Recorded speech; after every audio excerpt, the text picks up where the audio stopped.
जय श्री राम।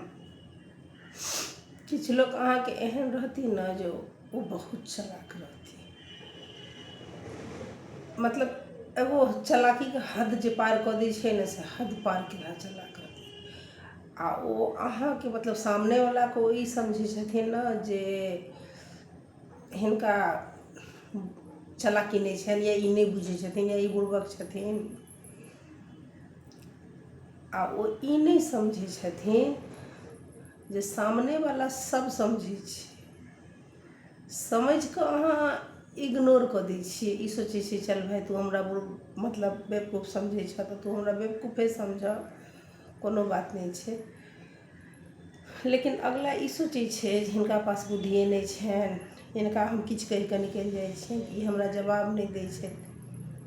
देखियौ, जवाब तऽ मुँह तोड़ि कऽ सबके देबऽ अबै छै, लेकिन वएह वाला बात छै जे किछु लोग अहाँके कहि दै छै आ किछु लोग मोनमे राखि लै छै। ओ जे मोनमे अहाँ राखि लेलियै ने तऽ सामने वाला बुझै छै जे बेवकूफ छियै, हिनका ज्ञान नहीं छनि या ई नहीं बुझै छथिन। वो कहि कऽ सामने से निकलि गेल, मतलब नहीं यऽ जे एहि तरहक बात भेल जे हम अहाँके नहीं कहै छी, दोसरके कहै छी। अगला सब बुझै छै ई बात अहाँ दोसरके नहीं कहि रहल छी, ई अहाँ खुदे कहै छी। मतलब हमरा सुना रहल छी जे अहाँ बुझितो नहीं छियै, हम अहाँके कहितो छी, हम अहाँके हितैषियो छी।